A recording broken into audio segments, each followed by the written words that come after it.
Bonsoir chers tous, heureux de vous retrouver. Nous pouvons garder un petit moment avant de commencer cette étude dans la prière. Chacun a des sujets certainement de prière qui lui tiennent à cœur. Prions donc les uns pour les autres. Et puis je vais prier un instant pour remettre cette étude entre les mains du Seigneur. Notre Dieu, nous voulons te remercier encore pour ce moment où nous pouvons étudier, lire ta parole. Et c'est vrai que c'est une lampe à nos pieds, c'est un bienfait pour nous, c'est une nourriture spirituelle qui nous encourage à avancer d'une manière étroite dans notre relation avec toi. Et je te prie, Seigneur, de bénir ce moment afin que nous puissions chacun être enrichis par ce que tu as à nous donner, Seigneur. Merci encore pour tout. Amen. Les pâles richesses terrestres face aux richesses éternelles. Il est assez frappant de voir à quel point l'argent tient une place prépondérante dans notre société, même si cela a toujours été en fait une réalité plus ou moins démontrée au fil des siècles de l'humanité. Mais depuis l'effondrement récent du bloc soviétique, à la fin des années 80, on constate un engouement mondial pour ce que procure l'argent. Des richesses colossales ont émergé de pays comme la Russie ou même la Chine, qui étaient ou sont encore sous influence communiste. L'idole des temps modernes, appelée aussi Mammon par le Christ, a pris un essor tel que l'éthique humaine n'a plus d'importance face aux gains financiers devant être réalisés à n'importe quel prix. Pour exemple, nous avons tous entendu parler, à travers les médias, de l'exploitation des enfants au profit de grands groupes ou d'enseignes très connues. Un maigre salaire versé à ces malheureux, quand ceux-ci sont encore payés, alors que les entreprises qui les exploitent réalisent des profits gigantesques. L'appât du gain peut rapidement se transformer en des pratiques peu louables, voire sordides. En tant que croyant, il est essentiel de se positionner par rapport à ce que disent les Écritures sur ce sujet. La réussite matérielle peut en effet faire perdre de vue les bonnes priorités et objectifs que décrit la Bible par rapport à l'utilisation des ressources qui nous sont confiées par Dieu. Car il est évident que tout vient de lui.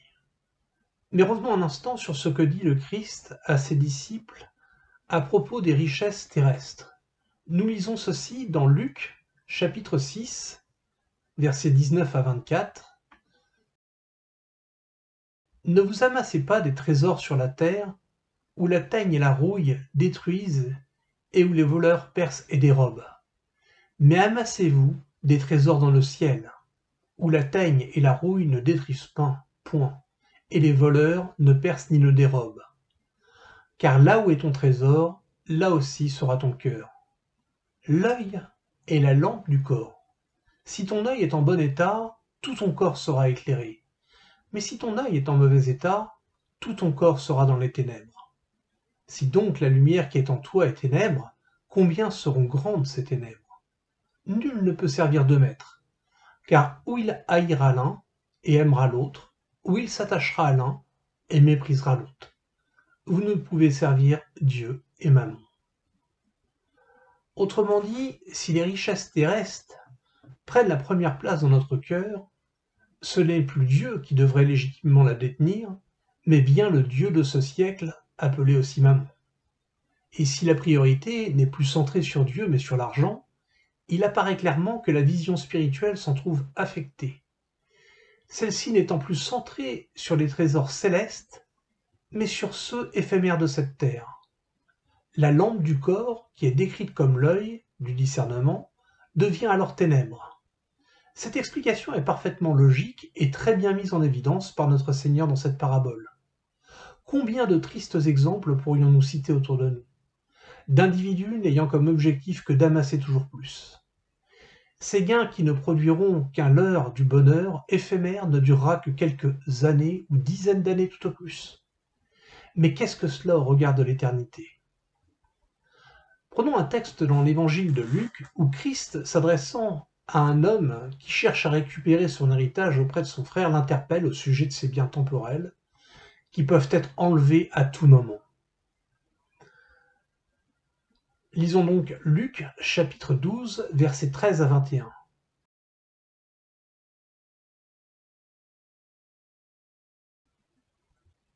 Quelqu'un dit à Jésus au milieu de la foule, « Maître, dis à mon frère de partager avec moi notre héritage. » Jésus lui répondit, « Ô homme, qui m'a établi pour être votre juge ou pour faire vos partages ?» Puis il leur dit, « Gardez-vous avec soin de toute avarice, car la vie d'un homme ne dépend pas de ses biens, fût-il dans l'abondance. » Et il leur dit cette parabole, « Les terres d'un homme riche avaient beaucoup rapporté. Et il raisonnait en lui-même, disant, « Que ferai-je, car je n'ai pas de place pour serrer ma récolte. Voici, dit-il, ce que je ferai. J'abattrai mes greniers, et j'en bâtirai de plus grands. J'y amasserai toute ma récolte et tous mes biens. Et je dirai à mon âme, tu as beaucoup de biens en réserve pour plusieurs années.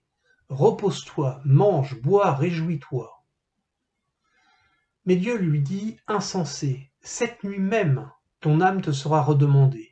Et ce que tu as préparé, pour qui cela sera-t-il ? Il en est ainsi de celui qui amasse des trésors pour lui-même et qui n'est pas riche pour Dieu. » Nous notons ici que la vie d'un homme ne dépend pas de ses biens, fût-il dans l'abondance. Personne ne peut dire avec certitude, aussi riche soit-il, que par ses richesses il sera épargné du malheur. Nous le savons tous, la vie ici-bas n'offre aucune garantie. Chacun peut tomber malade, perdre un être cher, ou mourir comme ce fut le cas de cet homme riche, de cette parabole, qui a amassé finalement en vain. Christ souligne encore que les richesses rendent l'âme prisonnière et esclave de celle-ci, empêchant même ceux qui y sont attachés à suivre Christ. Nous lisons cet exemple marquant dans la rencontre du jeune homme riche avec le Seigneur, dans Marc chapitre 10, versets 17 à 31.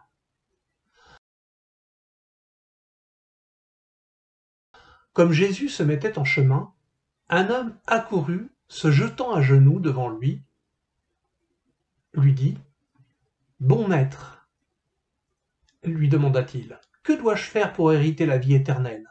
Jésus lui dit, « Pourquoi m'appelles-tu bon? Il n'y a de bon que Dieu seul. Tu connais les commandements. Tu ne commettras point d'adultère, tu ne tueras point, tu ne déroberas point, et tu ne diras point de faux témoignages. Tu ne feras tort à personne. Honore ton père et ta mère. » Il lui répondit, « Maître, j'ai observé toutes ces choses dès ma jeunesse. » Jésus, l'ayant regardé, l'aima et lui dit, « Il te manque une chose. Va, vends tout ce que tu as, donne-le aux pauvres, et tu auras un trésor dans le ciel.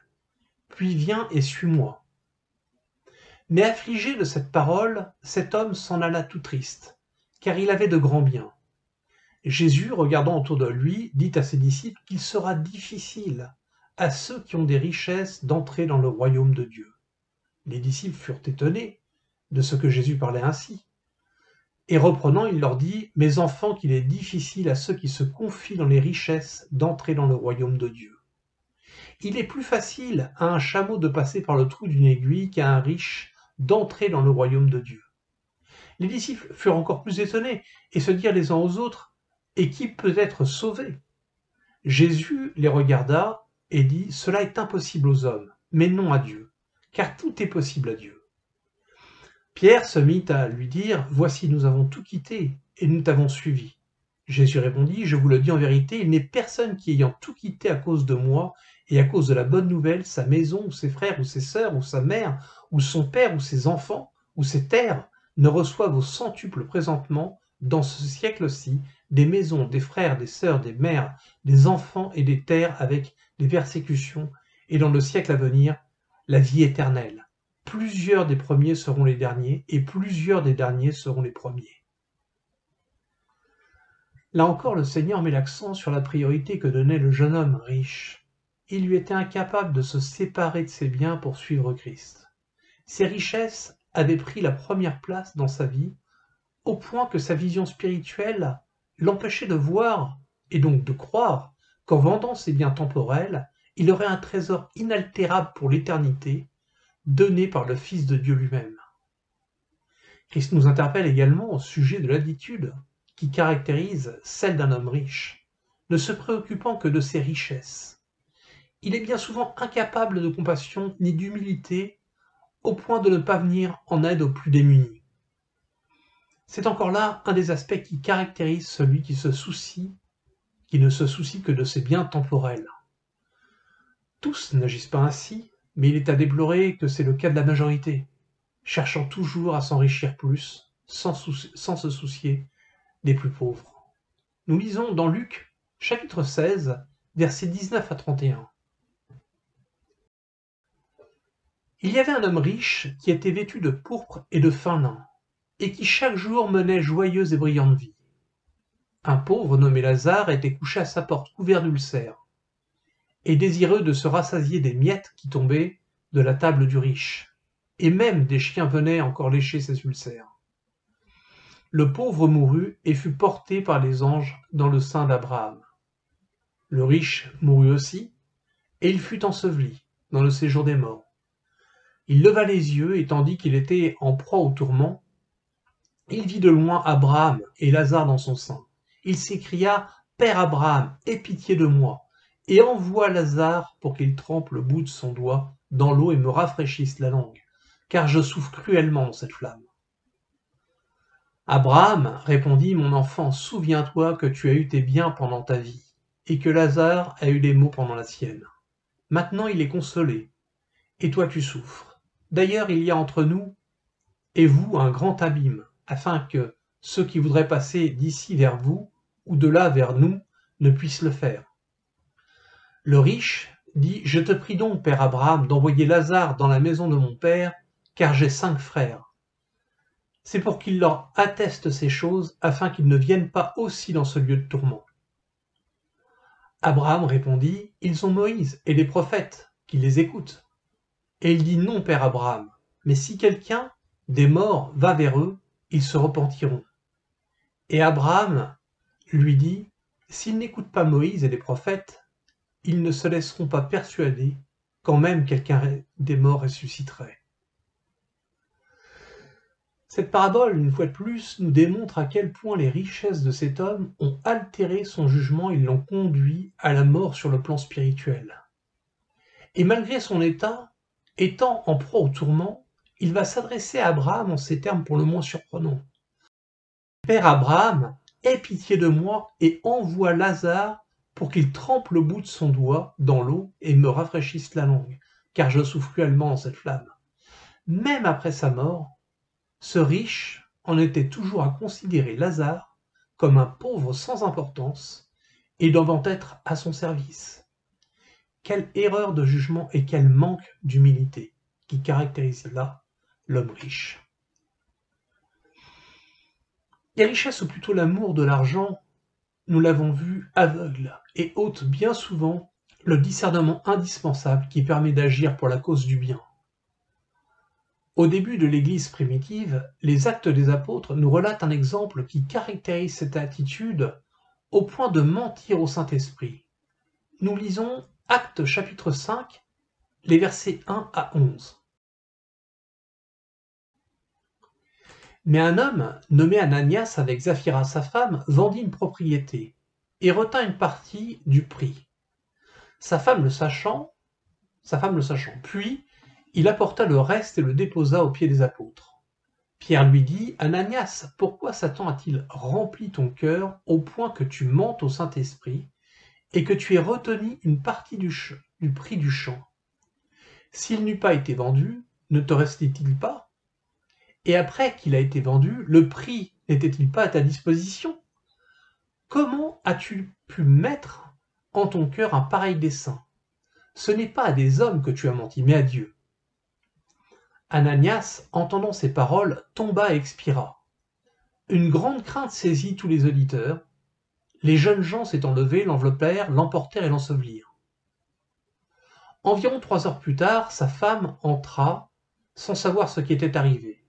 Pierre lui adressa la parole. « Dis-moi, est-ce à tel prix que vous avez vendu ce champ? » « Oui, répondit-elle, c'est à ce prix-là. » Alors Pierre lui dit « Comment vous êtes-vous accordés pour tenter l'Esprit du Seigneur?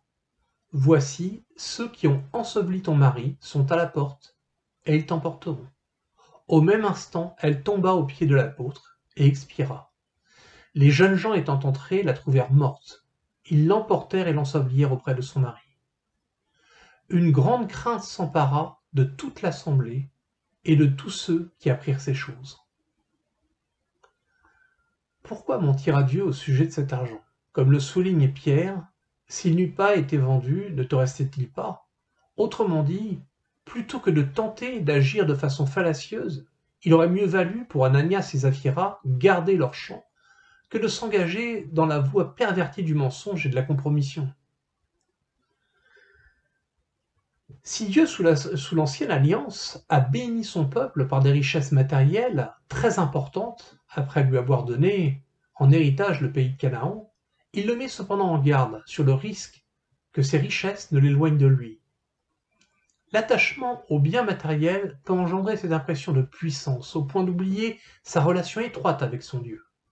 Lorsque le cœur s'enfle d'orgueil de cette façon, il s'ensuit d'une certaine manière une corruption spirituelle, qui va conduire à l'idolâtrie. Si celle-ci n'est pas centrée sur Mammon, mais elle l'est dans la plupart des cas, elle le sera envers d'autres dieux qui n'ont aucune légitimité. Prenons Deutéronome chapitre 8 et lisons les versets 10 à 20. Lorsque tu mangeras et te rassasieras, tu béniras l'Éternel ton Dieu pour le bon pays qu'il t'a donné. Garde-toi d'oublier l'Éternel ton Dieu, au point de ne pas observer ses commandements, ses ordonnances et ses lois que je te prescris aujourd'hui.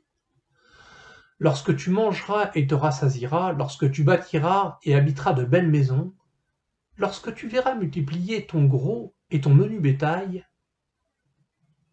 s'augmenter ton argent et ton or, et s'accorder tout ce qui est à toi, prends garde que ton cœur ne s'enfle, et que tu n'oublies l'Éternel ton Dieu, qui t'a fait sortir du pays d'Égypte, de la maison de servitude, qui t'a fait marcher dans ce grand et affreux désert où il y a des serpents brûlants et des scorpions, dans les lieux arides et sans eau, et qui a fait jaillir pour toi de l'eau du rocher le plus dur, qui t'a fait manger dans le désert la manne inconnue à tes pères, afin de t'humilier, de t'éprouver, pour te faire ensuite du bien.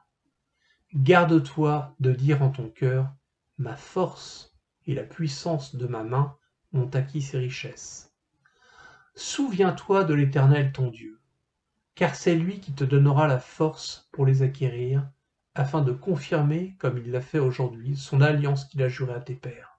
Si tu oublies l'Éternel ton Dieu, et que tu ailles auprès d'autres dieux, et si tu les sers et te prosternes devant eux, je vous le déclare formellement aujourd'hui, que vous périrez.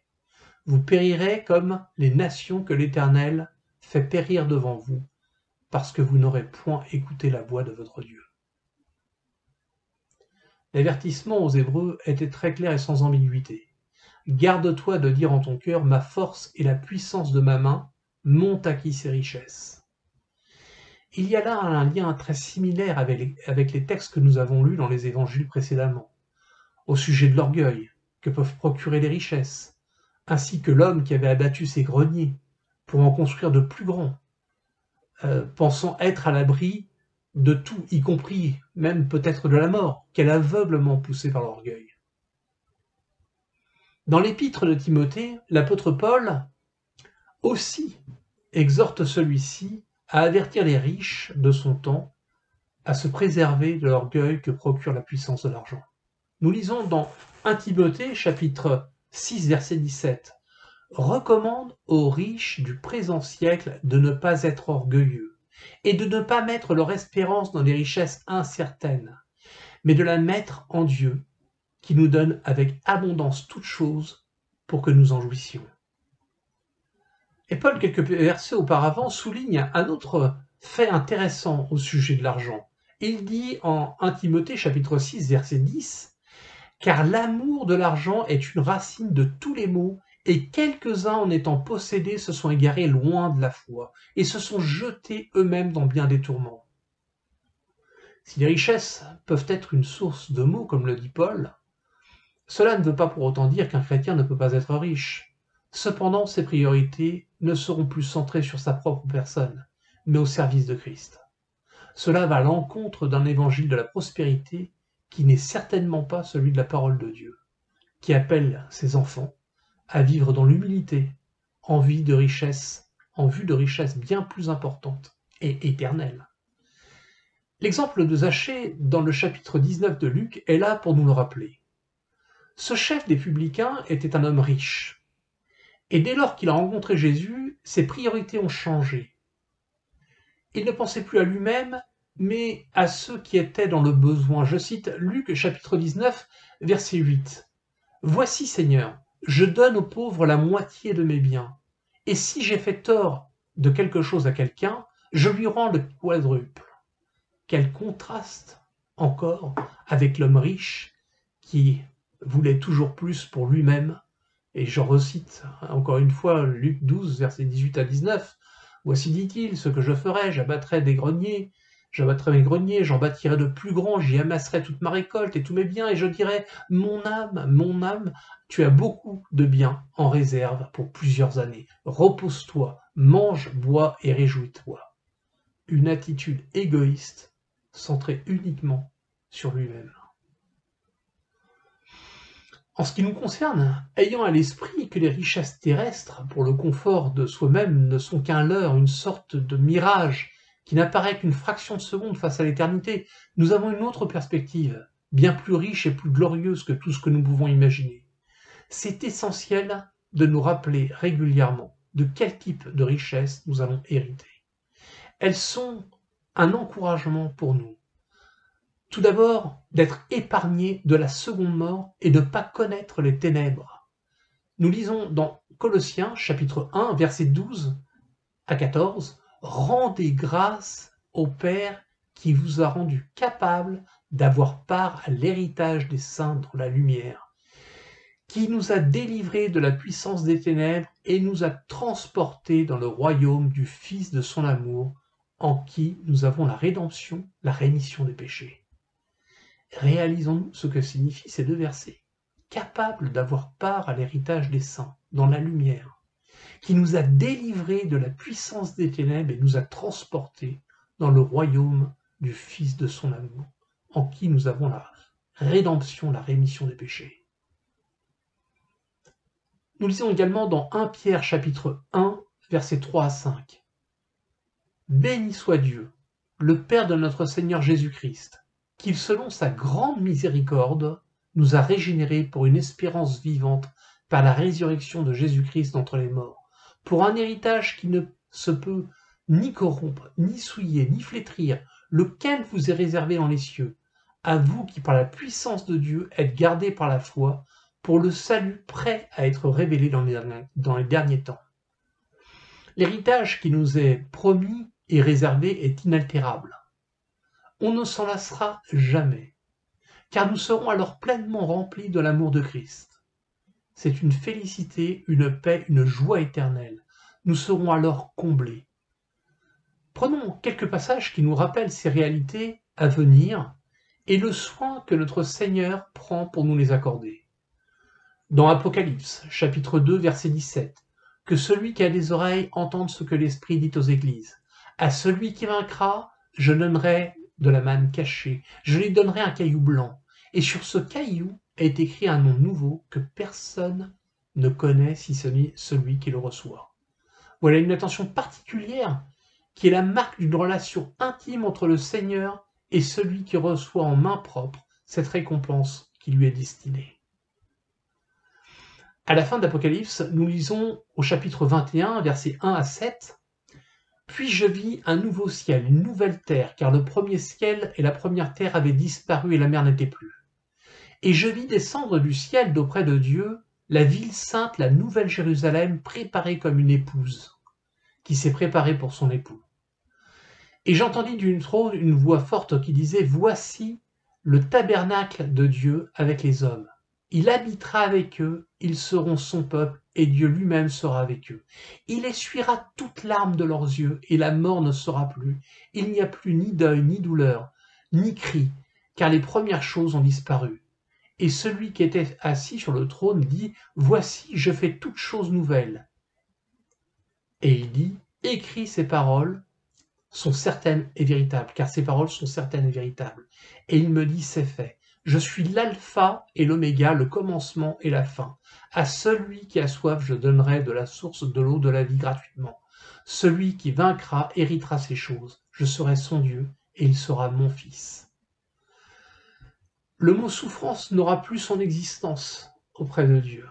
Plus de peine, plus de deuil, plus de cris. Toutes ces choses auront disparu. Ici-bas, les richesses ne comblent pas ces souffrances, en aucun cas. Mais là, ce sera terminé. Nous lisons encore un autre passage, toujours dans Apocalypse, chapitre 21, versets 21 à 27, verset 9 à 27. Puis un des 7 anges qui tenait les 7 coupes remplies des derniers fléaux vint et m'adressa la parole en disant « Viens, je te montrerai l'épouse, la femme de l'agneau ». Il s'agit bien évidemment ici de l'Église dont nous faisons partie. Et il me transporta en esprit dans une grande et haute montagne. Il me montra la ville sainte Jérusalem qui descendait du ciel, d'auprès de Dieu, ayant la gloire de Dieu. Son éclat était semblable à celui d'une pierre très précieuse, d'une pierre de jaspe, transparente comme du cristal. Elle avait une grande et haute muraille. Elle avait 12 portes, et sur les portes 12 anges, et des noms écrits, ceux des 12 tribus des fils d'Israël. À l'Orient, 3 portes, au nord, 3 portes, au midi, 3 portes, à l'Occident, 3 portes. La muraille de la ville avait 12 fondements, et sur eux les 12 noms des 12 apôtres de l'agneau.